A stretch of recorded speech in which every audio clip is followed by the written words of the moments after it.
আসসালামু আলাইকুম ওয়া রাহমাতুল্লাহ।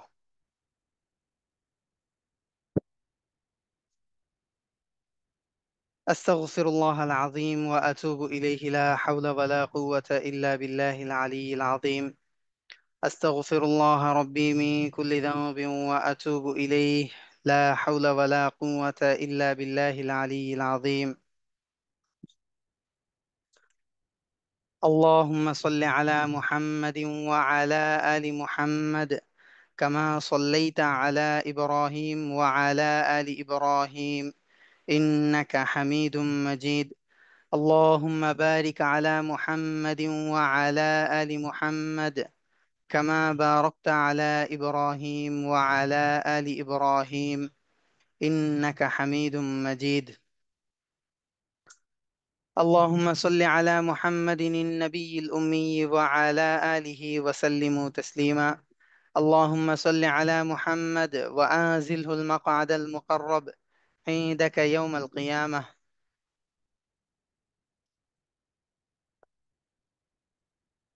ربي زدني علما، ربي زدني علما، ربي يسر ولا تعسر وتمم علينا بالخير. رب اشرح لي صدري ويسر لي أمري واحلل عقدة من لساني يفقه قولي. وبك نستعين يا مستعان. سبحان الله وبحمده سبحان الله العظيم، سبحان الله وبحمده عدد خلقه ورضا نفسه وزنة عرشه ومداد كلمته. اللهم لا أحصي ثناء عليك أنت كما أثنيت على نفسك. سبحانك لا علم لنا إلا ما علمتنا إنك أنت العليم الحكيم.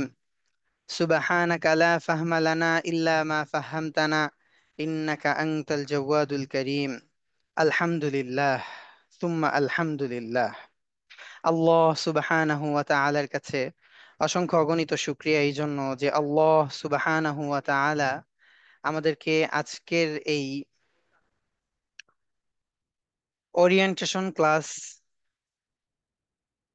জান্নাতের পথে ছুটে চলা মুসাফিরের এক দলের সাথে শামিল হওয়ার এই শুভ মুহূর্তে এই প্ল্যাটফর্মে একত্রিত হওয়ার তৌফিক দান করেছেন। এই জন্য আমরা সকলেই অন্তরের অন্তঃস্থল থেকে আল্লাহ সুবহানাহু ওয়া তাআলার কাছে শুকরিয়া আদায় করি, আলহামদুলিল্লাহ। লাকাল হামদু কুল্লুহু ওয়া লাকাশ শুকরু কুল্লুহু বিয়াদিকাল খায়রু কুল্লুহু ওয়া ইলাইকাল ওয়া ইলাইকা ইয়ারজিউল আমরু কুল্লুহু নাসআলুকাল খায়রা কুল্লাহু ওয়া নাউযু বিকা মিন শাররি কুল্লিহি। আলহামদুলিল্লাহ। আমাদের আজকের এই ওরিয়েন্টেশন ক্লাসের প্রথম অধিবেশন শুরু করছি আমরা ইনশাআল্লাহ কোরআনুল করিম তেলাওয়াতের মাধ্যমে। আমাদের এই ওরিয়েন্টেশন ক্লাসের প্রথম অধিবেশনে কোরআনুল করিম থেকে তেলাওয়াত করে শোনাবেন আমাদের শ্রদ্ধেয় উস্তাজ, উস্তাজে মুহতারাম, আইওএম এর সম্মানিত এবং প্রিয় উস্তাজ হযরত মাওলানা আলী হাসান, আলী হাসান সাহেব হাফিজাহুল্লাহ। আমি উস্তাজে মুহতারামকে তেলাওয়াত পেশ করার জন্য অনুরোধ করছি।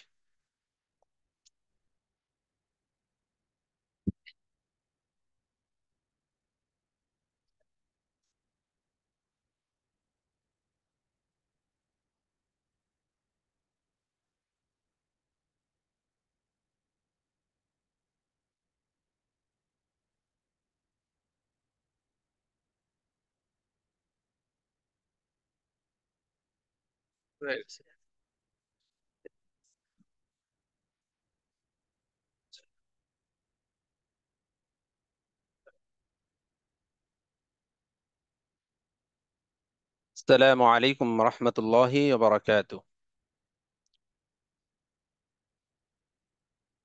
أعوذ بالله من الشيطان الرجيم.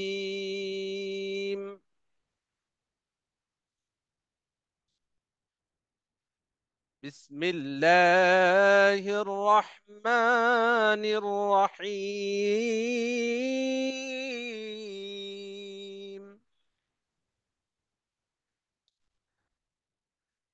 لا أقسم بهذا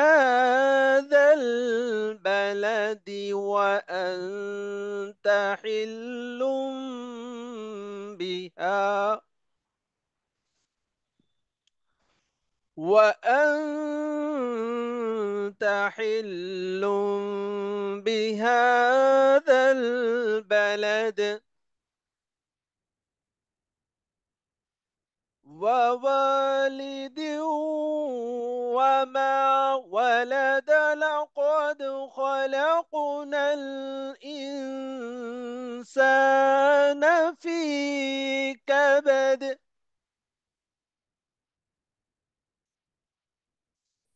أيحسب أن لن يقدر عليه أحد يقول أهلكت مالا لبدا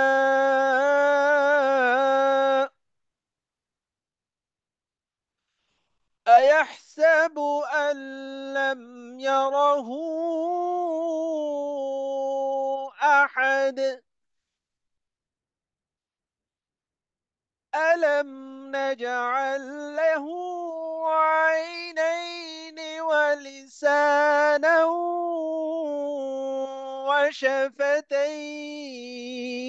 وشفتين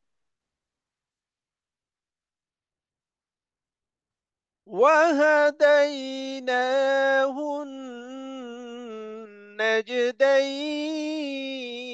النجدين فلا اقتحم العقبة وما أدراك ما العقبة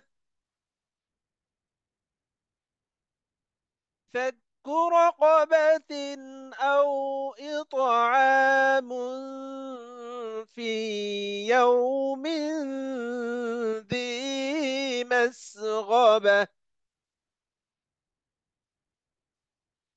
يتيما ذا مقربة أو مسكينا ذا متربة ثم كان من الذين آمنوا وتواصوا بالصبر وتواصوا بالمرحمة أولئك أصحاب الميمنة والذين كفروا بآياتنا هم أصحاب المشأمة عليهم نار مؤصدة صدق الله العظيم.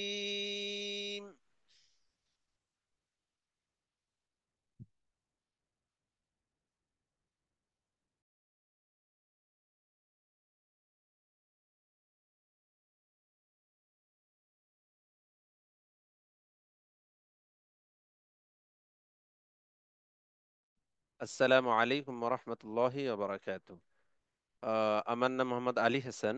আমি আমার পরিচয় জানাচ্ছি। আমার ব্যক্তিগত আমার হোম ডিস্ট্রিক্ট হলো মাগুরা। আমার সর্বপ্রথম পড়ালেখা হয়েছে নিজ এলাকায়। হেফজ কমপ্লিট করার পরে এরপরে ঢাকা আসা হয়েছে। ঢাকা থেকে ঢাকায় আহ, ইসলামী আহ, বিষয়ে আমার লেখাপড়া হয়েছে, অর্থাৎ দাওরা পর্যন্ত আমার পড়াশোনা হয়েছে। আহ, আমাদের চৌধুরীপাড়া, মালিবাগ চৌধুরীপাড়া, এখানে দাওরা শেষ করা হয়েছে। এরপরে 1 বছর উচ্চতর আরবি সাহিত্যের উপর পড়াশোনা হয়েছে যাত্রাবাড়ি আবু বকর সিদ্দিক রাদিয়াল্লাহু তাআলা আনহু মাদ্রাসায়। এরপরে আমাদের এখানে ইসলামী দাওয়া ইনস্টিটিউট, এখানে আমাদের অফলাইন একটা মাদ্রাসা আছে, অমুসলিমদের মধ্যে দাওয়াতি কাজ শেখানো হয়। এখানে আমার 1 বছর দাওয়া পড়া হয়েছে। এরপর থেকে এখানে প্রতিষ্ঠান এবং ইসলামিক অনলাইন মাদ্রাসা একদম শুরু থেকেই আপনাদের সাথে আছি আলহামদুলিল্লাহ। আহ, আমি আপনাদের সাথে আমি তাজবিদ ডিপার্টমেন্টে আছি, পাশাপাশি প্রথম সেমিস্টারে আমার কিছু মশকের ক্লাস আছে এবং তৃতীয় সেমিস্টারে আমার কিছু ক্লাস রয়েছে। আপনাদের সাথে ইনশাল্লাহ দেখা সাক্ষাৎ হবে ইনশাআল্লাহ।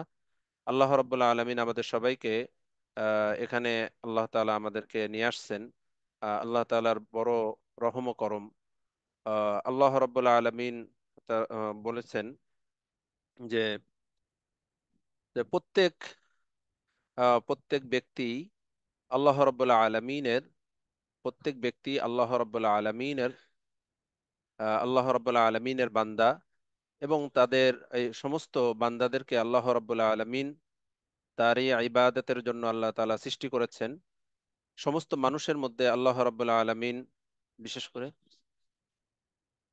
আচ্ছা, আমি পরবর্তীতে আমি আলোচনা করব ইনশাআল্লাহ। আমাদের গেস্ট রয়েছেন, উনি বর্তমানে আমাদের সামনে উপস্থিত আছেন, ওনার ব্যস্ততার কারণে উনি আগে আপনাদের সাথে আলোচনা করবেন ইনশাআল্লাহ।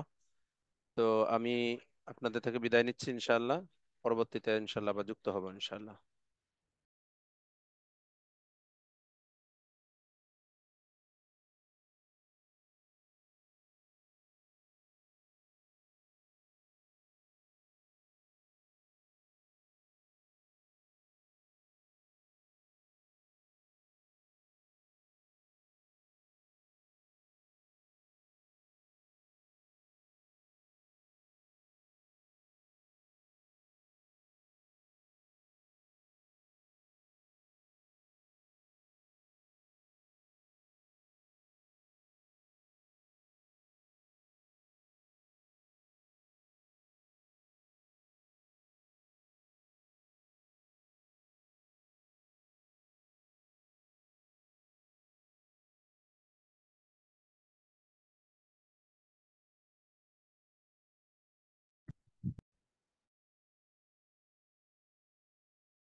আলহামদুলিল্লাহ সুম্মা আলহামদুলিল্লাহ।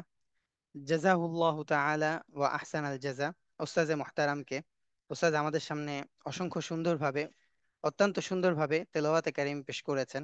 এ পর্যায়ে আলহামদুলিল্লাহ আমাদের মজলিসে উপস্থিত আমাদের আজকের এই ওরিয়েন্টেশন ক্লাসের আহ, মেহমান, প্রধান মেহমান, আমাদের মুরব্বি, আমাদের ছায়া এবং আমাদের জীবন চলার পথে যিনি আলোর মশাল হিসেবে আমাদেরকে রাহনুমা করছেন, হযরত মাওলানা মোহাম্মদ সালমান হাফিজাহুল্লাহ। হজরতে মুহতারাম আমাদের এই মজলিসে উপস্থিত। এ পর্যায়ে আমি হজরতে মুহতারামকে আমাদের সামনে সংক্ষিপ্তভাবে নসিহাত পেশ করার জন্য অনুরোধ করছি, বিনীত অনুরোধ করছি। আহ হজরতে মুহতারাম এর প্রত্যেকটা কথা আমরা ইনশাল্লাহ প্রত্যেকে দিলে গেঁথে নেয়ার মতন মনোযোগের সাথে ইনশাল্লাহ শোনার চেষ্টা করব।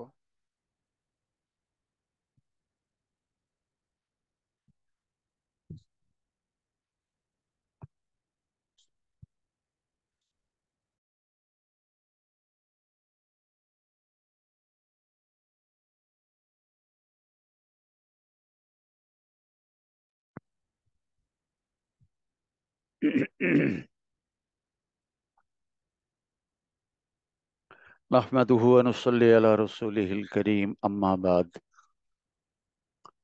فقد قال الله تبارك وتعالى في كلامه المجيد والفرقان الحميد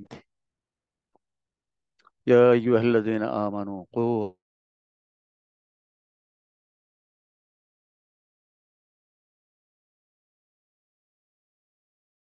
মেহরবানি দিনের নেসবতে কিছু দিনের ফিকির করার জন্য, উম্মতের কাছে নিজেদের পৌঁছানোর জন্য কিছু পরামর্শ মশওয়ারা, তার জন্য প্রস্তুতি নেওয়ার এই প্রোগ্রাম সবক উদ্বোধনী অনুষ্ঠান শুরু হতে যাচ্ছে। আল্লাহ পাকের মেহরবানি। মোহতারাম হাজরিন, নবী এবং রসুলের আগমন বন্ধ হয়ে গিয়েছে।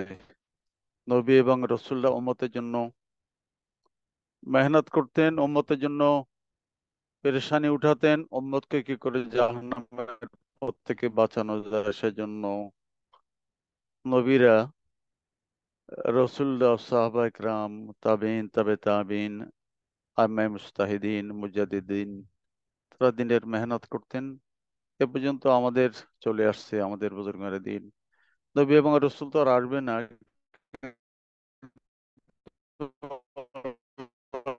আসতে থাকবে। এজন্য হাদিস শরীফে বলা হয়েছে, আল উলামাউ ওয়ারাসাতুল আম্বিয়া, আল উলামাউ ওয়ারাসাতুল আম্বিয়া। শুধু পারহি আসে না, তারা নবীর ওয়ারিস। মোহতারাম হাজরিন, যত নবী দুনিয়াতে আসছেন অনেক লম্বা সময় পেয়েছেন, কিন্তু তাদের কর্মক্ষেত্র ছিল সীমিত এলাকা বিশেষ। আমাদের নবী আলাইহিস সালাম হায়াত পেয়েছেন অনেক কম। এর মধ্যে নবুয়তের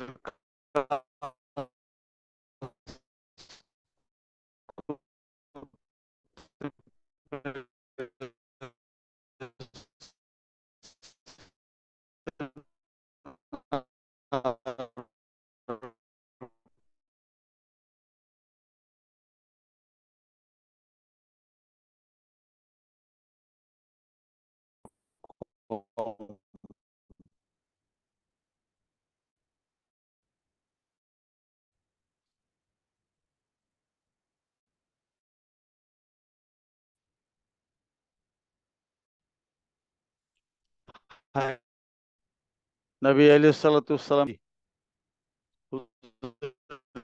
পাক সাল্লাল্লাহু আলাইহি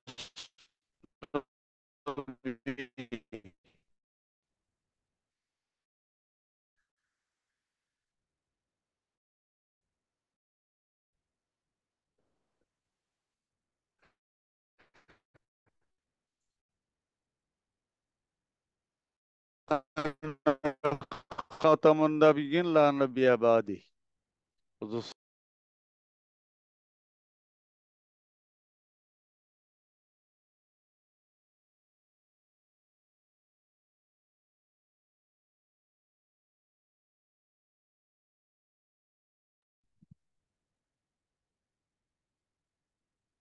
ইনশাল্লাহ উস্তাজে মোহতারাম আমাদের মধ্যে আবার উপস্থিত হবেন। হয়তো নেটওয়ার্ক ইস্যুতে উস্তাজে মোহতারাম আমাদের মাঝ থেকে ডিসকানেক্ট হয়ে গিয়েছেন। আমরা সবরের সাথে ইনশাল্লাহ সবাই উপস্থিত থাকি, সবাই মনোযোগকে ইনশাল্লাহ ধরে রাখি। উস্তাজ অবশ্যই উপস্থিত হবেন এবং আমরা দুরূদ শরীফ পড়ি। আল্লাহ তাআলা সবকিছুকে আসান করে দিবেন।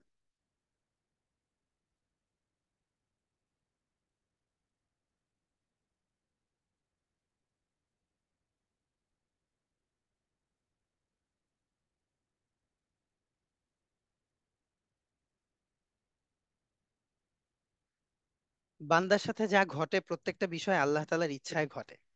আল্লাহ তাআলার ইচ্ছা যখন হয় যে বান্দা একটা ভালো কাজ করতে পারবে,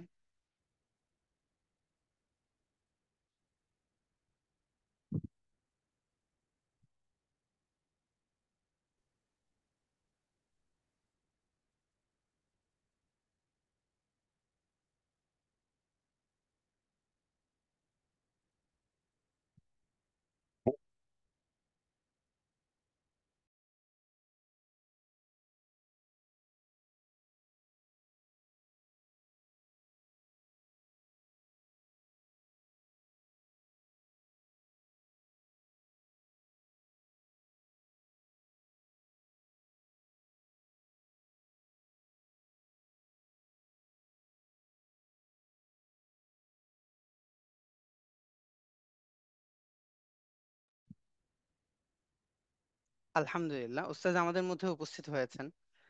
কি- অবশ্যই ইনশাআল্লাহ উস্তাজ কথা শুরু করবেন।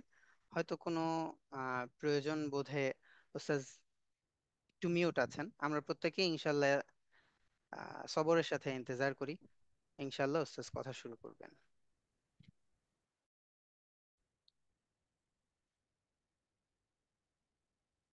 শুরু থেকে আবার। নাহমাদুহু ওয়া নুসাল্লি আলা রাসূলিহিল কারীম, আম্মা বাদ। ফাকাদ ক্বালা আল্লাহু তাবারাকা ওয়া তাআলা, আউযু বিল্লাহি মিনাশ শাইতানির রাজীম, বিসমিল্লাহির রহমানির রহিম। ইয়া আইয়ুহাল্লাযীনা আমানু কু আনফুসাকুম ওয়া আহলিকুম নারা। মোহতারাম মুআজ্জাজ হাজিরিন, আল্লাহ পাকের অসীম মেহেরবানি, দিনের নিসবতে একবিংশ শতাব্দীর এই যুগে দুনিয়া যখন অন্যদিকে মোড় নিয়েছে, অন্যদিকে চলে যাচ্ছে, দুনিয়া কামানোর জন্য ব্যস্ত, দুনিয়ার লাইনে কামিয়াবি হাসিল করার জন্য তারা ব্যস্ত হয়ে পড়ছে, সেই মুহূর্তে কিছু সংখ্যক, নগণ্য সংখ্যক কিছু ওলামায়ে কেরাম, নওজোয়ান ওলামা, তারা দিনের দাওয়াতকে বেগবান করার জন্য, দিনের নেসবের জন্য ভাইদেরকে ডেকেছেন। তা আসলে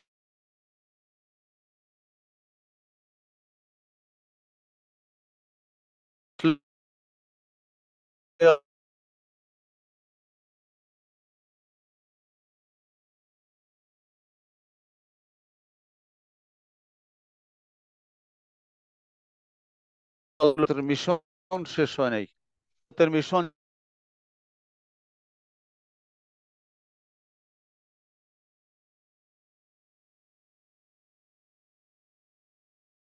চলতে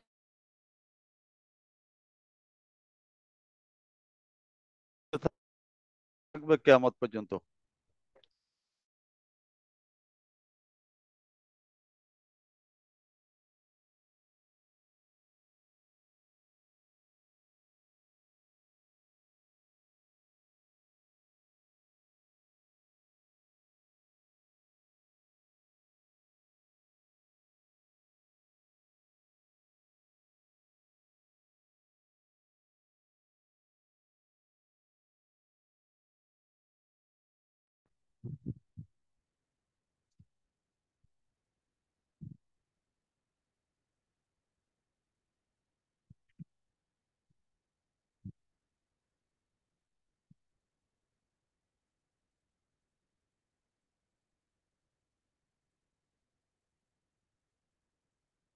সবার কাছে আন্তরিকভাবে দুঃখ প্রকাশ করছি উস্তাজে মোহতারাম এর নেটওয়ার্ক ইস্যুর কারণে আবার হয়তো উস্তাজে মুহতারাম ডিসকানেক্ট হয়ে গিয়েছেন। আসলে আমরা প্রত্যেকেই বুঝতে পারছি আমরা যে ভার্চুয়াল প্ল্যাটফর্মে আছি, এই প্ল্যাটফর্মে থেকে সবকিছু আমরা আমাদের নিজেদের বলে করলেও এর ক্ষমতা বা এর কোনো শক্তি আমাদের কাছেই না। এটা যে শক্তিতে চলছে সেই শক্তির যদি গতি থেমে যায় তাহলে আমাদেরকেও থেমে যেতে হয়। আর যদি তা বেগবান হয় তাহলে আমরাও হয়তো চলার স্বাচ্ছন্দ্য বা গতি খুঁজে পাই। দুনিয়াতে আমাদের জীবনের সবচেয়ে বড় যে উদ্দেশ্য এবং সবচেয়ে বড় যে সফলতা সেটা হচ্ছে রেজায়ে মাওলা, আল্লাহ তাআলার সন্তুষ্টি। আল্লাহ তাআলার সন্তুষ্টি অর্জনের জন্য এটা একটা অনেক বড় আমাল যে আমি আল্লাহ তাআলার প্রত্যেকটা ফায়সালার উপরে সন্তুষ্ট থাকব। আর আল্লাহ তাআলার ফায়সালার উপর সন্তুষ্ট থাকা এর অর্থ কোনো বিশেষ কিছুর সাথে সম্পৃক্ত না, বরং আমার জীবনের যে সমষ্টি তার প্রত্যেকটা অংশেই আল্লাহ তাআলার ফয়সালার উপর সন্তুষ্ট থাকা। আর জীবনের সমষ্টিগুলো হচ্ছে সময়ের মাধ্যমে আমার জীবনকে সমষ্টি, আল্লাহ তাআলা সমষ্টি করে দিয়েছেন। অর্থাৎ আমার জীবনটাই একটা নির্দিষ্ট সময়ের একটা সীমানা বা একটা গণ্ডি বা একটা নির্দিষ্ট সময়ের সমষ্টি।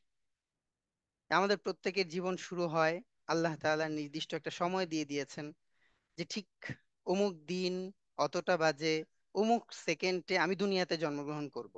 আবার মৃত্যুর সময়টাকেও আল্লাহ তাআলা ঠিক নির্ধারণ করে দিয়েছেন যে আমার মৃত্যু হবে যেই সময়টাতে, অমুক দিন অমুক ঘন্টার অমুক মিনিটের ঠিক অমুক সেকেন্ডে। এর এক সেকেন্ডও কেউ প্লাস মাইনাস করতে পারবে না, কারো কাছে সেই ক্ষমতা আল্লাহ তাআলা দেননি।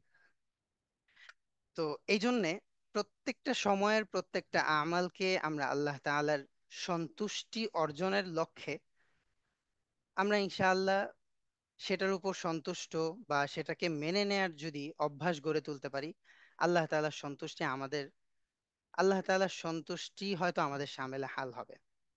তাই যে হালতই আমার সামনে আসুক, সেই হালাতের উপর দিনের জন্য, আল্লাহ তাআলার না, সন্তুষ্টির জন্য। আবুল হাসান নদভী রহমাতুল্লাহ আলিহি এই জন্য নূতন তুফান এবং তার প্রতিরোধের মধ্যে বলে গিয়েছেন, আজ ইসলামী দুনিয়ার জন্য এমন কর্মোদ্যম জামাতের প্রয়োজন যারা এর জন্য হবে নিবেদিত প্রাণ।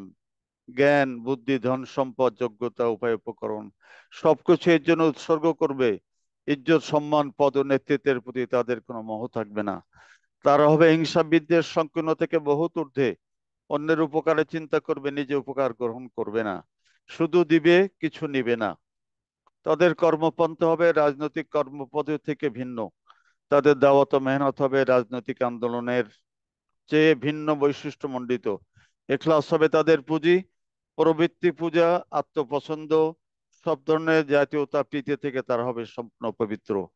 দাওয়াতের জন্য নতুন গবেষণা প্রতিষ্ঠানের প্রয়োজন। সাথে সাথে ইসলামী দুনিয়ার জন্য এমন গবেষণা প্রতিষ্ঠানের প্রয়োজন যা নতুন ইসলামী সভ্যতার জন্ম দেবে, যে সভ্যতা আমাদের শিক্ষিত শ্রেণীকে ইউরোপীয় জীবনধারা নাগপাশ থেকে বিচ্ছিন্ন করে নিবে। কয় মিনিট হবে ভাই?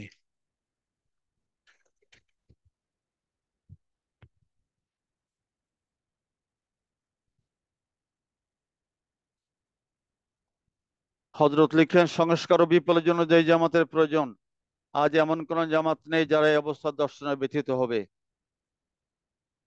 যার উপলব্ধি করবে আজকে শিক্ষিত শ্রেণী অসুস্থ, কিন্তু এরা আমাদের ভাই, এদের চিকিৎসা দরকার। তারা চিকিৎসা ব্যবস্থা করবে, হেকমত ও কোমল ব্যবহার দিয়ে তাদের হৃদয়ে স্থান করে নেবে এবং অত্যন্ত মমতা নিয়ে তাদের কল্যাণে এদেরকে উৎসর্গ করবে। এই তৃতীয় শ্রেণীর অনুপস্থিতির কারণেই আজ পশ্চিমা জীবনধারামুখী প্রজন্মের দিন ও দিনই পরিবেশের কাছাকাছি আসার সুযোগ হয় না। তাদের সারা জীবন দিনই পরিবেশের প্রতি এক ধরনের ভীতি ও দূরত্ব থাকে। দিনদার এক শ্রেণী তাদের এই ভীতিকে আরো বাড়িয়ে তোলে। চতুর্থ আর এক শ্রেণী আছে যারা দিনের নামে তাদের থেকে নেতৃত্ব ও শাসন ক্ষমতা দখলের স্লোগান তুলে, তাদের ফাঁসি ও গ্রেপ্তারির ধোঁয়া তুলে তাদের এই ভীতি ও দূরত্বকে বহুগুণ বাড়িয়ে দেয়। মোহতারাম হাজরিন, হযরত আবু বকর সিদ্দিক রাদিয়াল্লাহু তাআলা এই জন্য হুজুর সাল্লাল্লাহু আলাইহি সাল্লামের ইন্তেকালের পরে যখন চারিদিকে ইরতিদাদ ছড়িয়ে পড়ে, মুরতাদ জাকাত বন্ধ হয়ে যায়, যারা মুসলমান হয়েছে তারা ইসলাম ছেড়ে দেয়, তখন হয়তো আবু বকর সিদ্দিক রাদিয়াল্লাহু তাআলা একটা কথা বলেছিলেন যেটা সকল যুগের জন্য খাটে, সকল যুগের জন্য কমন জুমলা। সেটা হলো আয়ান কুসুদ্দিন ওয়ানা হাই, আয়ান কুসুদ্দিন ওয়ানা হাই। দিনের মধ্যে কোনো ত্রুটি বিচ্যুতি আসবে আর আমি বেঁচে থাকবো, এটা তো হতে পারে নাই। অত আবু বকর সিদ্দিক রাদিয়াল্লাহু তাআলা আনু অনেক বড় জিহাদের কাজ করেছিলেন, মোরতাদদেরকে দমন করেছিলেন, দ্বীন এবং ইসলামকে সঠিক পথে ফিরিয়ে আনার জন্য তিনি চেষ্টা করেছিলেন এবং বলেছিলেন আয়ান কুসুদ্দিন ও আনাহাই। তো আমি মনে করি আজকে আমাদের এই সারা পৃথিবীর কথাই ছেড়ে দিলাম, বাংলাদেশের কথাই ধরলাম। বাংলাদেশের শতকরা 90 জন লোক মুসলমান। মোহতারাম হাজরিন, স্কুল কলেজ ইউনিভার্সিটি আমাদের ছেলেরা সবাই পড়ে, মাদ্রাসা লাইনে, দিনের লাইনে, তবলিগের লাইনে, ইসলাহী লাইনে, পীর ও মুর্শিদের লাইনে। যদি আমরা চিন্তা করি স্বল্প সংখ্যক, পার্সেন্টেজ একেবারেই কম। স্কুল কলেজের বাচ্চারা অনেক উপরে, অনেক বেশি, আর আমাদের মাদ্রাসাওয়ালা আমরা যারা দিনদার লোক আছে তারা অনেক কম, সীমিত, খুব সীমিত পর্যায়ে আমাদের কাজ চলছে। এই জন্য মুআজ্জিজ হাজরিন, হযরত মাওলানা মুফতি জুবায়ের আহমদ সাহেব সহ এরকম যারা এই দিনের লাইনে কিছু কাজ করার জন্য মেহনত করে চলেছেন, এই মেহনতকে যদি আমরা কাজে লাগাই, দিনের দায়ী, সচ্চা দায়ী, দিনের দায়ী, দিনের জন্য পাগলামি করার জন্য যদি আমি নিজেকে গড়ে তুলি, এই যে আমরা এখানে আসছি, এখানে যে দর্শ তাদরিস হবে, যে ট্রেনিং হবে, যে উৎসাহ উদ্দীপনা দেওয়া হবে, এটাকে যদি আমরা কাজে লাগাই, এটাকে যদি আমি গনিমত মনে করি, তাহলে ময়দানে যে কাজ করতে আমার সুবিধা হবে। এখানে তো আমি চিরদিন থাকবো না, 1 বছর 2 বছর অত এখানে ট্রেনিং পিরিয়ডে আমি থাকবো। এরপর আমাকে এলাকায় ফিরে যেতে হবে। এলাকায় খ্রিস্টান মিশনারিরা বিভিন্ন এলাকাতে আমাদের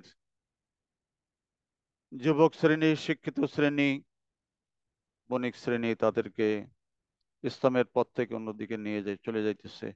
এই সমস্ত ভাইদের পিছনে মেহনত করে এলাকায় যদি আমরা মেহনত করি, মেহনতের বিভিন্ন তরিকা আছে, মক্তবের মাধ্যমে, মাদ্রাসার মাধ্যমে, ইসলাহী তাআল্লুকের মাধ্যমে, তবলিগের লাইনে, বিভিন্ন লাইনে দ্বীনের দাওয়াত যদি আমরা মানুষের কাছে পৌঁছে দেই, সেই ট্রেনিং নেওয়ার জন্য যদি আমরা এখানে এসে থাকি, আমরা মজবুতির সাথে সময়টাকে যদি কাজে লাগাই, যে আমি একজন নবী নাই, রসুল নাই, নবী এবং রসুলের বর্তমানে একজন দিনের সচ্চা দায়ী হয়ে আমি এখান থেকে বের হয়ে যাব, তাহলে এই প্রতিষ্ঠানের দ্বারা ইনশাআল্লাহ এলাকাবাসীর খেদমত হবে, আওয়াম মানুষ, আওয়াম পাবলিকের মধ্যে দিনের জাগরণ আসবে।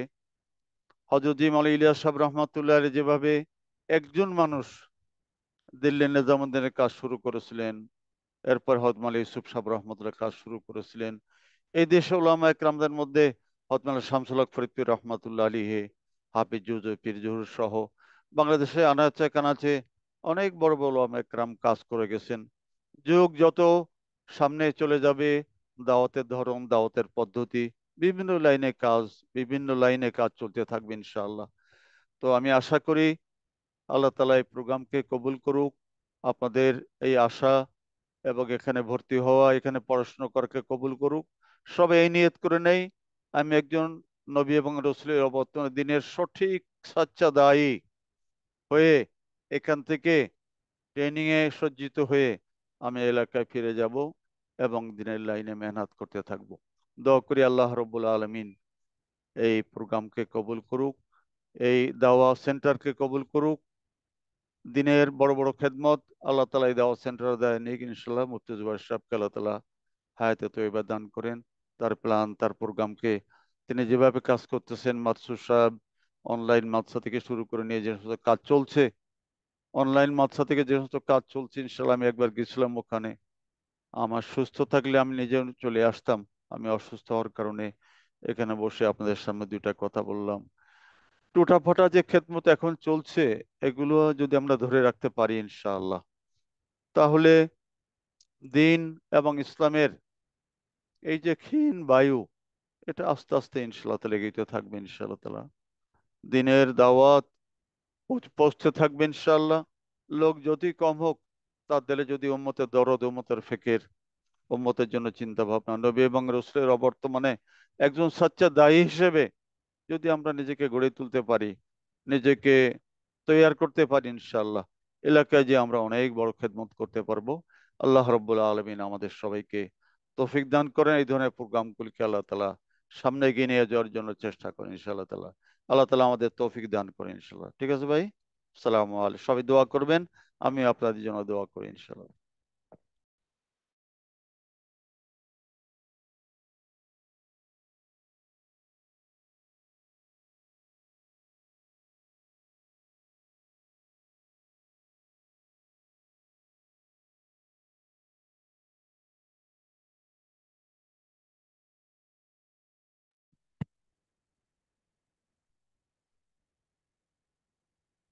আলহামদুলিল্লাহ থুম্মা আলহামদুলিল্লাহ।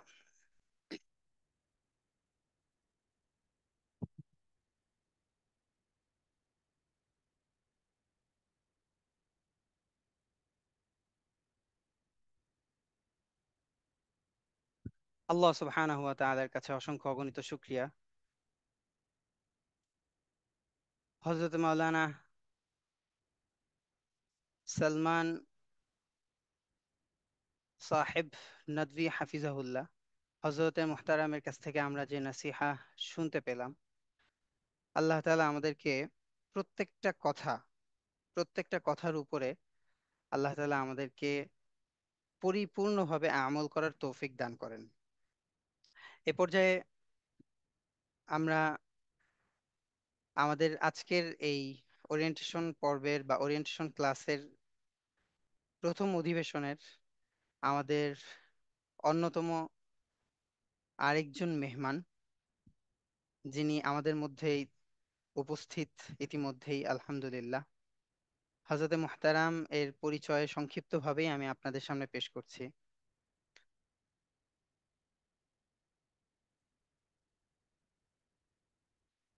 হযরত মাওলানা মুফতি আব্দুল মজিদ হাফিজাহুল্লাহ।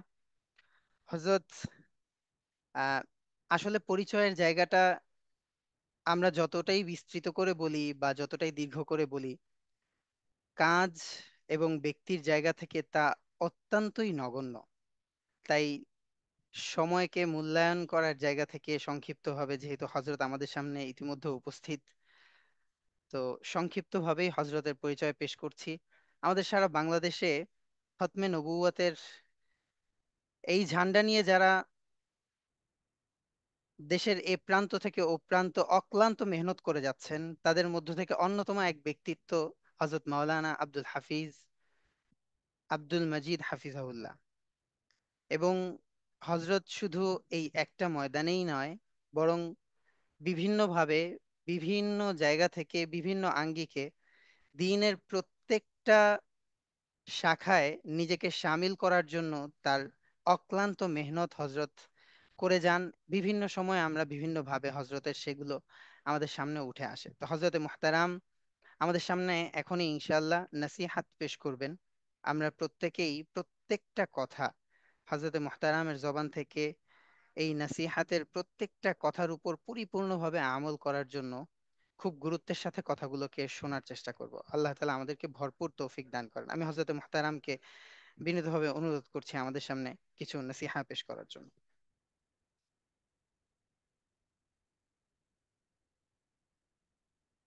بسم الله الرحمن الرحيم. الحمد لله كفى وسلام على عباده الذين اصطفى. أما بعد، قال الله ربنا عز وجل في كتابه المبين: ولا تكونوا كالذين قالوا سمعنا وهم لا يسمعون. সুপ্রিয় আজকের এই অনুষ্ঠানে উপস্থিত শ্রোতাবৃন্দ এবং যে যেখান থেকে দেখছেন, সবাইকে মহান আল্লাহ তাআলার রহমত, করুণা এবং দ্বীনের উপরে চলার উৎসাহ, আগ্রহ ইত্যাদির জন্য দোয়া করে আজকের এই অনুষ্ঠান শুরু করছে। মূল কথার দিকে তাড়াতাড়ি ফিরে যেতে চাচ্ছি, ভূমিকা লম্বা করার ইচ্ছা নাই। আপনারা আইওএম এই প্রতিষ্ঠানে ভর্তি হয়েছেন ইলমে দ্বীন শেখার জন্য। প্রথমে জানা দরকার আসলে ইলমে দ্বীনটা কি, এটা কেন শিখতে হয়। এটা শিখতে আমি বাধ্য কেন? এটা না শিখলে মানব জীবনে কি জাতীয় ঘাটতি সৃষ্টি হতে পারে? এই বিষয়ের উপরে 2-4টা প্রয়োজনীয় কথা এখন আমরা আলোচনা করব। আশা করি আমরা একটু মনোযোগের সাথে শুনে আল্লাহ তৌফিক দান করেন। আমরা যেহেতু ছাত্রদেরকে তালবিল ইলম বলি, তালবিল ইলম মানে ইলমের অন্বেষণকারী, এই জন্য আপনাদেরকে আমি তালবিল ইলম বলে সম্বোধন করব, যদি আপনারা এটাতে বিরক্তি বোধ না করেন। ইলিম কি প্রিয় তালবিল ইলম ভাই, একটু বোঝা দরকার ইলমটা আসলে কি জিনিস, এটার প্রয়োজনীয়তা কি, অপরিহার্যতাটা কি, এটা বোঝা দরকার। তার আগে আমি একটা ছোট্ট উদাহরণ বলি।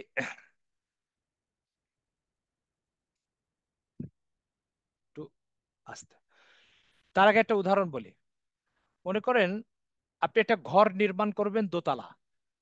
এই দোতলা ঘরটা নির্মাণ করার জন্য কাঠ দিয়ে দোতলা ঘর বানানো যায়, শুধু ইট দিয়েও দোতলা ঘর বানানো যায়, আবার রড সিমেন্ট ইত্যাদি ব্যবহার করে আরসি পিলার দিয়েও দোতলা ঘর বানানো যায়। কিন্তু আপনি ঘরটা যদি দোতলা বানাতে চান, সমুদ্রের তুফান এবং আসমানি যে গজব আসে, মানে প্রাকৃতিক দুর্যোগ আসে, সে সমস্ত দুর্যোগপূর্ণ জায়গায় যদি ঘর বানাতে চান, তাহলে কিন্তু আপনাকে কাঠ দিয়ে বানালে চলবে না, আপনাকে বানাতে হবে আরসি পিলার দিয়ে, রড দিয়ে। আর যদি সাধারণ, যেখানে এত দুর্যোগ আসে না, তুফান আসে না, সে সমস্ত জায়গায় যদি আপনি বানাতে চান, ওকে, তাহলে আপনি কাঠ দিয়েও বানাতে পারেন, সাধারণ ইট দিয়েও বানাতে পারেন। ইলমটা কি জিনিস, এই উদাহরণটা থেকে আপনি বুঝেন। ইমানি চেতনা, দ্বীনি চেতনা, অর্থাৎ আমি আল্লাহর গোলাম আর আল্লাহ তাআলা হচ্ছে আমার সৃষ্টি, স্রষ্টা। এই আল্লাহ তাআলার গোলামির চেতনা অনুভূতি, আল্লাহ তাআলার গোলামির চেতনা অনুভূতি, এই জিনিসটা, এই চেতনা সৃষ্টির একটা মাধ্যম হচ্ছে, আপনি তবলিগ জামাতে যান, সেখানে আপনি আল্লাহর গোলামির একটা চেতনা পাবেন। আপনি কিছুদিন একটা খানকায় যে সময় কাটান, সেখানে আপনি আল্লাহর গোলামির একটা চেতনা ফিরে পাবেন। কিন্তু আল্লাহ তাআলা নবীদের প্রত্যেকের ব্যাপারে বলছে যে আমি তাকে আসমানি জ্ঞান দান করেছি, কোরআন ও সুন্নাহর জ্ঞান দান করেছি। আমি দুই একটা আয়াত বলি, আপনারা বোঝার চেষ্টা করেন। ওয়ালুতান, আল্লাহ তাআলা বলছে, ওয়ালুতান আতাইনাহু হুকমা ওয়া ইলমা, আমি লুতকে ইলম দান করেছি। মুসা আলাইহিস সালাম সম্পর্কে বলছেন আল্লাহ, ওয়ালাম্মা ফালাম্মা বালাগা শুদ্দাহু আতাইনাহু হুকমা ওয়া ইলমা, যখন মুসা যুবক হলো তখন আমি তাকে ইলম দান করেছি। ইউসুফ আলাইহিস সালাম সম্পর্কে আল্লাহ বলছেন, ফালাম্মা বালাগা আশুদ্ধা ফালাম্মা বালাগা আশুদ্দাহু আতাইনা হুকমা ওয়া ইলমা, ইউসুফ আলাইহিস সালাম সম্পর্ক আছে, মুসা আলাইহিস সালাম সম্পর্ক আছে। ইউসুফকে আমি ইলম দান করেছি। এইভাবে আপনি দেখেন যে ওয়ালাকাদ আতাইনা দাউদা ওয়া সুলাইমানা ইলমা, আমি দাউদ ও সুলাইমানকে ইলম দান করেছি। প্রশ্ন হচ্ছে, ইমানি চেতনা, দ্বীনি চেতনা, এটা নির্মাণের জন্য নবীদেরকে একটা খানকায় পাঠাই দিতে পারতেন। ইমানি চেতনা নির্মাণের জন্য নবীদেরকে এরকম কোন আল্লাহওয়ালাদের সহচর্যে পাঠাই দিতে পারতেন। কিন্তু নবীদের ইমানি চেতনা বিনির্মাণের জন্য ইলম দান করা, এটাকে কেন আল্লাহ তাআলা অপরিহার্য করলেন? এটা হচ্ছে আজকের আলোচ্য বিষয়। এই জন্য আপনাকে বুঝতে হবে যে ইমানি চেতনা, দ্বীনি চেতনা, আল্লাহর গোলামির চেতনা, এই চেতনা বিনির্মাণের সবচেয়ে শক্তিশালী মাধ্যম হচ্ছে ইলম। অর্থাৎ অন্য যত মাধ্যমের দ্বারায় ইমানি চেতনা বিনির্মাণ হয়, সেগুলো হচ্ছে এত দুর্বল যে যে কোনো প্রতিকূলতায় সেটা ভেঙে যেতে পারে, তছনছ হতে পারে। তো ইলমের মাধ্যমে ইমানের যে চেতনাটা বিনির্মাণ হয়, গোলামির যে অনুভূতিটা তৈরি হয়, সেটা হচ্ছে সবচেয়ে শক্তিশালী। এই জন্য কোন নবী গল্প আল্লাহ তাআলা কোরআনে শোনান নেই যার ব্যাপারে বলেন নাই যে আমি তাকে ইলিম দিই নাই। প্রত্যেক নবীর আলোচনার মধ্যে একটা পাঠ হচ্ছে আমি তাকে ইলিম দিয়েছি। লুতকে ইলিম দিয়েছি, মুসাকে ইলিম দিয়েছি, ঈসাকে ইলিম দিয়েছি, ইব্রাহিমকে ইলিম দিয়েছি, ইসমাইলকে ইলিম দিয়েছি, প্রত্যেক নবীর ব্যাপারে। কেন এই কথা কোরআন বারবার বলছে? তার কারণ হচ্ছে, এই নবী এমন এমন প্রতিকূল পরিবেশে যে দিনের কাজ করবে, ঝড় তুফান, ঘাত প্রতিঘাত, জুলম নির্যাতন, রক্তাক্ত হওয়া, যান খতম হওয়া, পাহাড় সমান এক একটা দুর্যোগ, দুরবস্থার শিকার হওয়া, এটা প্রতিদিন সকালে ঘটবে, দুপুরে ঘটবে, বিকালে ঘটবে। ওই চরম প্রতিকূল পরিবেশের ভিতরে এই নবী কখনোই টিকে থাকতে পারবে না যদি তাকে কোরআন ও সুন্নাহর জ্ঞান না দেওয়া হয়, আসমানি জ্ঞান না দেওয়া হয়। আমাদের কাছে যদি কারো সহচর্য দ্বারা দ্বীনি চেতনা আসে, ইমানি চেতনা আসে, খানকার থেকে ইমানি চেতনা আসে, তো সেটা হচ্ছে ইমানি চেতনার সবচেয়ে দুর্বল অবস্থা হয়। এই জন্য আমি প্রথমে বলেছি, কাঠ দিয়েও দোতলা ঘর বানানো যায়, ইট দিয়ে দোতলা ঘর বানানো যায়, রড সিমেন্ট আর আরসি পিলার দিয়ে দোতলা ঘর বানানো যায়। এই দোতলা ঘর যদি তুফানের মোকাবেলায় বানায় উপকূলীয় অঞ্চলে, তাহলে আমাকে রড সিমেন্ট ইত্যাদি দিয়ে বানাতে হবে। আশ্রয় সেন্টার গুলোর দিকে তাকালে আপনি দেখতে পাবেন কোনো আশ্রয় সেন্টার কাঠ দিয়ে বানানো নাই। কেন? ওখানে প্রতিকূলতাকে মোকাবেলা করার জন্য ঘর রড সিমেন্ট দিয়ে মজবুত করে বানাতে হবে। তো নবীকে আল্লাহ তাআলা প্রতিদিন প্রতিকূলতার সম্মুখীন করেন। এখানে গেছে একটা মার খাবে, ওখানে গেছে একটা আঘাত খাবে, ওখানে গেছে রক্তাক্ত হয়ে ফিরতে হবে, সকালে এই অবস্থা, দুপুরে এই অবস্থা, রাত্রে এই অবস্থা, কখনো মাথা ফাটবে, কখনো গলা কাটবে, কখনো জীবনে চলে যাবে। এই প্রতিকূলতার ভিতরে আল্লাহর দিনকে টিকিয়ে রাখা, আল্লাহর দিনের উপরে নিজেও টিকিয়ে রাখা, পরিস্থিতিকে মোকাবেলা করার জন্য একটা শক্ত অবস্থান দরকার। সে শক্ত অবস্থানটা যদি সহচর্য থেকে আর খানকাতে আসে, তাহলে এটা কাঠকে উপকূলীয় অঞ্চলে কাঠ দিয়ে দোতলা বানানোর মতো হবে, যে কোনো টাইমে ভেঙে যাবে। এই জন্য প্রত্যেক নবীকে আল্লাহ পাক ইলিম দিয়ে তারপরে প্রতিকূলতা মোকাবেলা করতেন। এই জন্য ইলম হচ্ছে ইমানি চেতনা, আল্লাহর গোলামী চেতনা বিনির্মাণের সবচেয়ে শক্তিশালী মাধ্যম, সবচেয়ে শক্তিশালী মাধ্যম। এই জন্য একটা গলত কথা আমাদের অনেক অবুঝ ভাইরা বলে থাকেন যে মাদ্রাসায় পড়ার দরকার কি, 3 চিল্লা দিলেই তো হয়ে যায়। এই যে 3 চিল্লা দিলেই হয়ে যায়, তো যে তিনি বলতে চাচ্ছেন যে কাঠ দিয়ে ঘর বানালে তো হয়, আরসি পিলারের দরকারটা কি? তো প্রশ্ন হচ্ছে 3 চিল্লা দিলেই যদি হয়, তো ইলম অর্জনটা নবীদের জন্য অপরিহার্য কেন করে তুলেছেন? এই জন্য দেখেন আল্লাহ তাআলা রাসূল সাল্লাল্লাহু আলাইহি সাল্লামকে দাওয়াতের কাজ করার আগে হেরা গুহার ভিতরে জিবরিলের কাছে ইলিম শেখার ব্যবস্থা করেছেন, তারপরে দাওয়াতের কাজে তাকে নামিয়েছেন। এই জন্য আপনারা যে ইলম এখানে শিখবেন, এই ইলম হচ্ছে ইমানি চেতনা বিনির্মাণের সবচেয়ে শক্তিশালী মাধ্যম। পৃথিবী উল্টে যাবে, পৃথিবী সব তছনছ হয়ে যাবে, কিন্তু আপনার আকীদা, আপনার বিশ্বাস, আপনার চেতনা থেকে কেউ আপনাকে সরাতে পারবে না, কারণ আপনার কাছে ইলম আছে।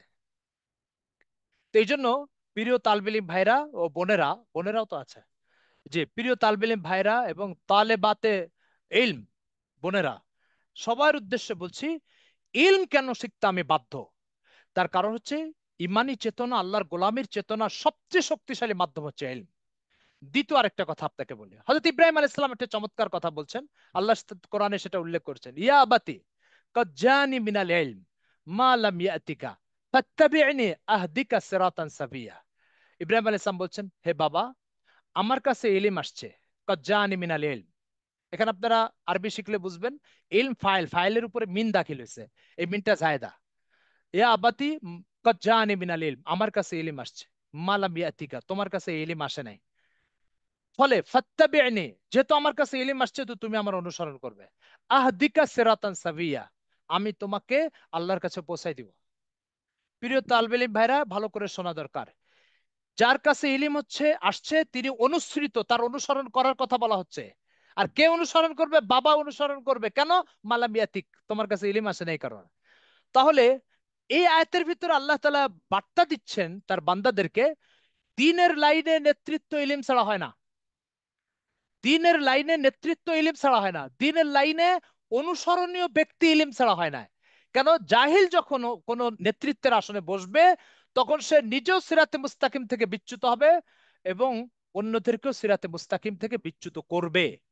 এই জন্য এই আয়াত থেকে স্পষ্ট পরিষ্কার হচ্ছে যে যে ইলিম আছে সে অনুসরণীয় হবে, আর যার ইলিম নাই সে অনুসরণকারী হবে। আপনি যদি দ্বীনের লাইনে নেতৃত্ব দিতে চান, দ্বীনের লাইনে মানুষকে আল্লাহর দিকে ডাকতে চান, তাহলে অবশ্যই ইলমের এই পুঁজি আপনার সাথে থাকতে হবে, নতুবা ইলমের এই লাইনে আপনি নেতৃত্ব দিতে পারবেন না। ইব্রাহিম আলাইহিস সালামের এই আয়াত পরিষ্কার। আপনারা জানেন যে দুইজন নবী বাপ বেটা দুজন বাদশা ছিল, দাউদ আলাইহিস সালাম আর ওনার ছেলে সুলাইমান আলাইহিস সালাম। আল্লাহ তাআলা বলছেন কোরআন মজিদে, ওয়ারিসা সুলাইমানু দাউদা, সুলাইমান দাউদের ওয়ারিস হয়েছে। এই দুইজনের ব্যাপারে দেখেন আল্লাহ তাআলা কি বলছেন। আল্লাহ তাআলা বলছেন যে ওয়ালাকাদ আতাইনা দাউদা ওয়া সুলাইমান ইলমা, আমি দাউদ এবং সুলাইমানকে ইলম দিয়েছি, তারপরে তারা বাদশা হয়েছে। তার মানে দুনিয়াবী রাষ্ট্র পরিচালনা, দুনিয়াবী রাজনীতি ইত্যাদির ক্ষেত্রেও একজন ব্যক্তিকে ইলমের অধিকারী হতে হবে, তারপরে সে রাষ্ট্র পরিচালনার দায়িত্ব নেবে। আজকে আমাদের ইলম না থাকার কারণে আমাদের শাসন ক্ষমতাগুলো চলে যাচ্ছে জাহিল ও মূর্খদের উপর কাছে, যে কারণে জনগণের দুনিয়াবী হক, অধিকার, ইজ্জত, আব্রু কোনোটাই তার কাছে নিরাপদ নয়। সবকিছুকে সে নিজের মনে করে এটাকে খেতে থাকে, ভোগতে থাকে, ভোগ করতে থাকে, খালি পেটে আসে আর ভরা পেটে চলে যায়। কেন? ইলম মানুষকে মানুষের হকের প্রতি সচেতন করে তোলে। ইলম মানুষকে অন্যের ইজ্জত আবরু রক্ষার ব্যাপারে সতর্ক করে। যখন ইলম থাকবে না, তখন অন্যের ইজ্জত আবরুকে সে নিজের স্বার্থের অধীনে নিয়ে তারপরে এটাকে ব্যবহার করবে। তো আজকের এই যে দুটো নবীদের দুটো পাঠের আলোচনা করলাম, যে ইলম এটা ইমানি চেতনার সবচেয়ে শক্তিশালী মাধ্যম। ইলম আল্লাহর গোলামি চেতনার সবচেয়ে শক্তিশালী মাধ্যম। এ কারণে প্রত্যেক নবীকে ইলম দিয়েছে, কারণ প্রতিকূলতাকে মোকাবেলা করবে। আমি জিজ্ঞাসা করতে চাই, আজকের দুনিয়াতে পৃথিবীর যে বিরাজমান অবস্থা, সেখানে একজন মুসলমান সবচেয়ে বড় যুদ্ধ করে যাচ্ছে তার আকীদার উপরে টিকে থাকার জন্য, তার ইমানের উপরে টিকে থাকার জন্য। একজন মুসলমান তার ইমানের উপর টিকে থাকার জন্য যেই পরিমাণ যুদ্ধ করে যাচ্ছে, প্রতিকূলতাকে মোকাবেলা করে যাচ্ছে, আমার জানা নাই পৃথিবীতে আর কেউ তার কোনো ধরনের কোনো চেতনার উপর টেকার জন্য এই পরিমাণ যুদ্ধ করে যাচ্ছে। তাহলে যখন শত সহস্র এই ধরনের প্রতিকূলতা, সেই মুহূর্তে ইলমের শেখার গুরুত্ব, ইলম অর্জনের গুরুত্ব অনেক গুণ বেড়ে গেছে। সুতরাং আপনি যান ওটাকে কি বলে, কোন কোন উপকূলীয় অঞ্চলে যান, সেই উপকূলীয় অঞ্চলে আপনি দেখবেন ঝড় তুফান এলাকার মানুষের ঘর মজবুত হয়, আর ঝড় তুফান মুক্ত এলাকা মানুষের ঘর দুর্বল হয়। তাহলে যখন আমার ইমানের লাইনে প্রতিকূলতা বাড়ছে, তাহলে আমার ইমানি চেতনারও এরকম মজবুতি আসতে হবে, আর সেই মজবুতি আসে ইলিম থেকে। দ্বিতীয় যে পাঠটা বলেছি, সেই পাঠটা হচ্ছে যে রাষ্ট্র ও রাজনীতি, এক্ষেত্রে আল্লাহ তাআলা নমুনা হিসেবে দাঁড় করিয়েছেন দাউদ ও সুলাইমান আলাইহিস ইসলামকে। আপনারা জানেন সুলাইমান আলাইহিস ইসলাম এক বিরল বাদশা ছিলেন। কোরআনে স্পষ্ট উনি বলছেন, অল্লিমনা মানতিকা তাইর, আমাকে পাখির ভাষাও শিক্ষা দেওয়া হয়েছে। তাজরি রিয়াহু বিআমরিহি, আল্লাহ বলছেন বাতাস তার কথায় চলাফেরা করত। তিনি বিলকিসের সিংহাসন নিয়ে আসতে বলবেন, তো একজনকে বলছে, এই বিলকিসের সিংহাসন নিয়ে আসো। কতটুকু টাইম লাগবে? বললো, আপনি বসা আছেন, এখান থেকে দাঁড়ানোর আগে আগে নিয়ে আসবো। সুলাইমান আলাইহিস সালাম বললেন যে এটা তো অনেক দেরি, এত দেরি আমার বরদাস্ত, এর আগে কে আনতে পারবে? তো আরেকজন বলল, আনা আতিকা বিহি কাবলা ইয়ারতাদ্দা ইলাইকা তরফুক, কোরআনে সে কথা উল্লেখ করেছেন, আপনি চোখের পলক ফেলবেন এরপর উঠানোর আগে নিয়ে আসবো বিলকিসের সিংহাসন। বলে, যাও, সাবাস, নিয়ে আসো। এইরকম একজন মানে জবরদস্ত বাদশা ছিলেন। এই বাদশার কথা আল্লাহ তাআলা কোরআনে উল্লেখ করছেন, তাকেও আমি বাদশাহের আগে ইলম দান করেছি। তো এই জন্য রাষ্ট্র, রাজনীতি, সমাজ, দিন, সবকিছু লাইন আপনাকে নেতৃত্ব দিতে হলে, মজবুত চেতনা তৈরি করতে হলে ইলম দরকার, এটা কোরআনের বক্তব্য। এরপরে আসেন, ইলমের একটা বড় বৈশিষ্ট্য হচ্ছে প্রত্যেক বস্তুর হাকিকত ও বাস্তবতাকে উন্মোচন করা। উদাহরণস্বরূপ আমি আপনাকে বলি, আপনি অন্ধকার রাস্তায় হাঁটতেছেন, একটা লাঠি শুয়ে রয়েছে, আপনি এটাকে লাঠি মনে করে ধরতে গেছেন, পরে দেখলেন যে সাপ এটা দংশন করেছে। এই যে সাপকে লাঠি মনে করে ধরতে গেছেন, এটার কারণ কি? এটার কারণ হচ্ছে অন্ধকার ছিল ওখানে। অন্ধকারের কারণে আপনি সাপকে লাঠি মনে করেছেন আর ধরতে গেছেন, দংশিত হয়েছেন। তো এই যে দংশিত হয়েছেন, এটার মূল কারণ কি? মূল কারণ হচ্ছে অন্ধকার। তো ঠিক ওই অন্ধকার যেমন আপনাকে ক্ষতিগ্রস্ত করেছে, তেমনি ইলম না থেকে যদি আপনি জাহিল হন, মূর্খতা, কোরআন ও সুন্নাহর জ্ঞান থেকে আপনি বঞ্চিত হন, তখন আপনি অনেক কাজকে উপকারী মনে করবেন, সেটা আপনাকে ধ্বংস করবে। আর অনেক কাজকে ধ্বংসকারী মনে করে বর্জন করবেন, বাস্তবে সেটা উপকারী। তাহলে উপকার ও ক্ষতি, ক্ষতিকারক সাপ আর উপকারী লাঠি, এই দুটোর মাঝে যেমন অন্ধকার থাকলে পার্থক্য করা যায় না, তেমনি মানব জীবনের উপকারী পথ কোনটা আর ক্ষতিকারক পথ কোনটা, এটাও ইলিম না থাকলে চিহ্নিত করা যায় না। এই জন্য কোরআন ও সুন্নাতে ইলিমের আরেকটা নাম হচ্ছে আলো। কোরআন ও সুন্নাতে ইলিমকে কি বলা হয়েছে? আরেকটা আলোক। দেখেন আপনি কোরআন মজিদের আরেকটা নাম কোরআনে বলছে ওয়া নূরুম মিনাল্লাহ, এটা আল্লাহর পক্ষ থেকে একটা জ্যোতি, জ্যোতি আসছে কি জন্য? মানব জীবনের উপকারী আর ক্ষতিকারক জিনিস এটা পার্থক্য করার জন্য এই আলো দরকার, যেটা আসমান থেকে নাজিল হয়েছে। একটা জিনিস আপনাদেরকে বলি, ওনারা কি আমাকে দেখতে পাচ্ছে? আচ্ছা, আমার হাতে একটা পেপার ওয়েট, বা আমার হাতে মনে করেন একটা কলম, আমার হাতে একটা কলম আপনারা দেখতে পাচ্ছেন। কিছু লোক বলতেছে এটা একটা ফুটবল, কিছু লোক বলতেছে এটা একটা ক্যালকুলেটর, ঠিক আছে? কিন্তু এটা কি, কেন, এই মতভেদের মধ্যে আমার কি উচিত? কি উচিত হচ্ছে, আমি এই কলমটা যিনি প্রোডাক্টার, উৎপাদন করেছে, তার কাছে যাই, তার জিজ্ঞাসা করে, ভাই আপনি এটা কিসের জন্য তৈরি করেছেন, এটার নাম কি? তো সে প্রোডাক্টার যেটা বলবে সেটাই তো সকলের মেনে নেওয়া উচিত, তাই না? মানব জীবন কিসের জন্য? তো এক শ্রেণীর লোক বলছে মানব জীবন পেট ভরে খাওয়ার জন্য। আরেক শ্রেণীর ব্যক্তি বলছে মানব জীবন হচ্ছে ক্ষমতাবান হওয়ার জন্য। আরেক শ্রেণীর লোক বলছে মানব জীবন বড় রাজনীতিবিদ হওয়ার জন্য। আরেক শ্রেণীর মানুষ বলছে মানব জীবন হচ্ছে দাপট আর প্রভাব প্রতিপত্তি প্রতিষ্ঠার জন্য। তো এক একজন মানব জীবনের এক একটা উদ্দেশ্য বলছে। এই মতভেদের ভিতরে আমরা যদি আমাদের স্রষ্টার কাছে যাই আর জিজ্ঞেস করি, আপনি আসলে আমাকে কেন সৃষ্টি করেছেন? আপনি তো আমার প্রোডাক্টার, উৎপাদককারী, তো আপনি আমাকে কেন সৃষ্টি করেছেন? তো তিনি বলে দিবেন, মামা খালাকতুল জিন্না ওয়াল ইনসা ইল্লা লিয়াবুদুন, আমি তোমাকে আমার গোলামের জন্য সৃষ্টি করেছি। তো প্রোডাক্টার যে আমাকে গোলামের জন্য সৃষ্টি করেছে, এটাই হচ্ছে আমার আসল পরিচয়। এর বাইরে যে যে পরিচয় দিবে, সে আমাকে আমার জীবনের মৌলিক উদ্দেশ্য থেকে বিচ্যুত করার চেষ্টা করছে। কলমকে ফুটবল বানানোর চেষ্টা করছে, কলমকে ক্যালকুলেটর বানানোর চেষ্টা করছে, তাই না? কলমকে যদি কেউ ফুটবল বলে আর ক্যালকুলেটর বলে আর এটাকে সেটা বানানোর চেষ্টা করে, বাকি লোকরা কি বলবে যারা এর আসল পরিচয় পাবে? পাগল, বোকা, তাই না? গালি দিবে, তাই না? তো ঠিক আল্লাহ তাআলা ইনসানকে, ইন্নাল ইনসানা লাযালুমুন কাফফার, ইনসান বড় জালেম, বড় কাফের। কি জন্য বলছে? এ মানব জীবনের উদ্দেশ্য আল্লাহর গোলামি, এটাকে সে ওই কলমকে ফুটবল বানানোর মতো এটাকে পেট পালার নেতা হওয়ার কাজে ব্যবহার করছে। তো আল্লাহ ইনসানকে গালি দিচ্ছেন। গালি শব্দটা আল্লাহর জন্য প্রযোজ্য না, আল্লাহ ইনসানের সমালোচনা করছে। ঠিক আছে? তো বিষয়টা হচ্ছে যে আমি, এটা যে কলম, এটা বুঝার উপায় কি? তো এটার জন্য আল্লাহ ইলিম নাজিল করেছেন। ওই ইলিম দ্বারা যখন আপনি সমৃদ্ধ হবেন, তখন আপনি বুঝতে পারবেন এ ফুটবল এটাও ভুল বলছে, ও ক্যালকুলেটর এটাও ভুল বলছে, আসলে তো এটা কলম। কিন্তু এই পরিচয়টা আমি কখন পাবো? এই পরিচয়টা পাবো পাবো তখনই যখন আমি ওই স্রষ্টার পক্ষ থেকে নাজিলকৃত ইলম বুকে ধারণ করব। তখন আমি বুঝবো যে এরা সব আমার জীবন নিয়ে মিথ্যা প্ররোচনায় ব্যস্ত এবং ধোঁকাবাজি করছে, আমার জীবন তো আসলে এই কাজের জন্য নয়। তো মোহতারাম হাজিরিন, ইলমের একটা বৈশিষ্ট্য হচ্ছে প্রত্যেক বস্তুর আসল পরিচয় কি করে? উন্মোচন করে। বলেন ইলমের পরিচয় কি? আমাদের শ্রোতারা সবাই বলেন, ইলমের একটা অপরিহার্য বৈশিষ্ট্য হচ্ছে ইলম প্রত্যেক বস্তুর আসল পরিচয় উন্মোচন করে। আমার জীবনের পরিচয় কি? আমার জীবন আল্লাহর গোলামের জন্য। এই পরিচয় উন্মোচন করার জন্য আপনাকে ইলম অর্জন করতে হবে। ইলম ছাড়া আপনি এই পরিচয় পাবেন না। আর এটাকে সিরাতে মুস্তাকিম বলে। সিরাতে মুস্তাকিম কি জিনিস? কলমের সিরাতে মুস্তাকিম হচ্ছে এটা লেখার জন্য, মোবাইলের সিরাতে মুস্তাকিম হচ্ছে এটা কথা লেনদেন করার জন্য, টিস্যু বক্সের সিরাতে মুস্তাকিম হচ্ছে এটা হাত মোছার জন্য। প্রত্যেক বস্তুর যে লক্ষ্যটা, ওটা ওই বস্তুর সিরাতে মুস্তাকিম। এখন আমার জীবন কিসের জন্য? আমার জীবনের সিরাতে মুস্তাকিম কি? আমার জীবনের সিরাতে মুস্তাকিম হচ্ছে আল্লাহর গোলামি। এ কথা সূরা ইয়াসিনের মধ্যে আল্লাহ বলছেন, ওয়ানিবুদুনি হাযা সিরাতুম মুস্তাকিম, এবং আমার গোলামি করে, এটাই সিরাতে মুস্তাকিম। তো এই যে সিরাতে মুস্তাকিম, প্রত্যেক বস্তুর মূল লক্ষ্যের সাথে পরিচিত হওয়া, এই লক্ষ্যের সাথে পরিচিত হওয়া ইলম ছাড়া কখনো সম্ভব নয়। এই জন্য পৃথিবীতে যাদের কাছে ইলিম আছে তারা গোলামির জন্য জীবন উৎসর্গ করছে, আর যাদের কাছে ইলিম নাই তারা শয়তানের গোলামির জন্য জীবন উৎসর্গ করছে, আর খাওয়া দাওয়া খেল তামাশার জন্য এটা করছে। আমি একটা ছোট্ট উদাহরণ বলি আপনাদেরকে। আমি একটা রুমের মধ্যে আছি, এই রুমের সাথে একটা অ্যাটাচ বাথরুম আছে, ঠিক আছে? এখন এই ঘরটা যিনি তৈরি করেছেন, তিনি কি বাথরুমের জন্য ঘর তৈরি করেছেন না থাকার জন্য ঘর তৈরি করেছেন? কিন্তু সাথে তো একটা বাথরুম ঠিকই আছে। তাহলে বাথরুম একটা প্রয়োজন অবশ্যই, কিন্তু এটা মূল লক্ষ্য নয়। মূল লক্ষ্যটা কি?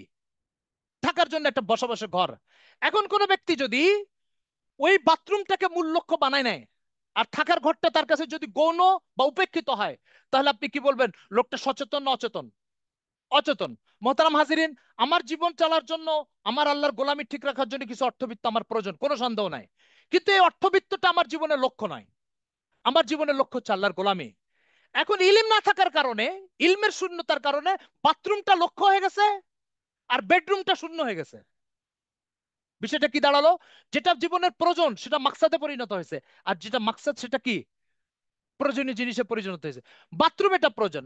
আপনি যদি ট্রেনেও চলেন একটা বাথরুম দরকার, বিমানেও চলেন একটা বাথরুম দরকার, বাসা বাড়ি তৈরি করেন বাথরুম দরকার। তো বাথরুম প্রয়োজন, কিন্তু মূল লক্ষ্য হতে পারে। আমি কি ট্রেনে বাথরুমের জন্য উঠছি? আমি কি প্লেনে বাথরুম করার জন্য উঠছি? প্রয়োজন কিন্তু লক্ষ্য নাই। তাহলে কোনটা প্রয়োজন আর কোনটা মূল লক্ষ্য, এটার একটা পার্থক্য আছে কি আছে না? আছে। এখন এই পার্থক্যটা যখন আমি বুঝতে চাইবো, তখন আমার ইলমের দরকার হবে। যাদের কাছে ইলিম নেই তাদের কাছে প্রয়োজনটা লক্ষ্যে পরিণত হয়েছে। কিন্তু আমার প্রশ্ন, একটা বাড়ি আপনি তৈরি করেছেন, পুরা বাথরুম দিয়ে ভরে ফেলেছেন, কোন লোক ভাড়া নিতে আসবে আর কোন লোক কিনতে আসবে এই বাড়ি? তখন কি ওটাকে বাসা বলা হবে না বাথরুম বলা হবে?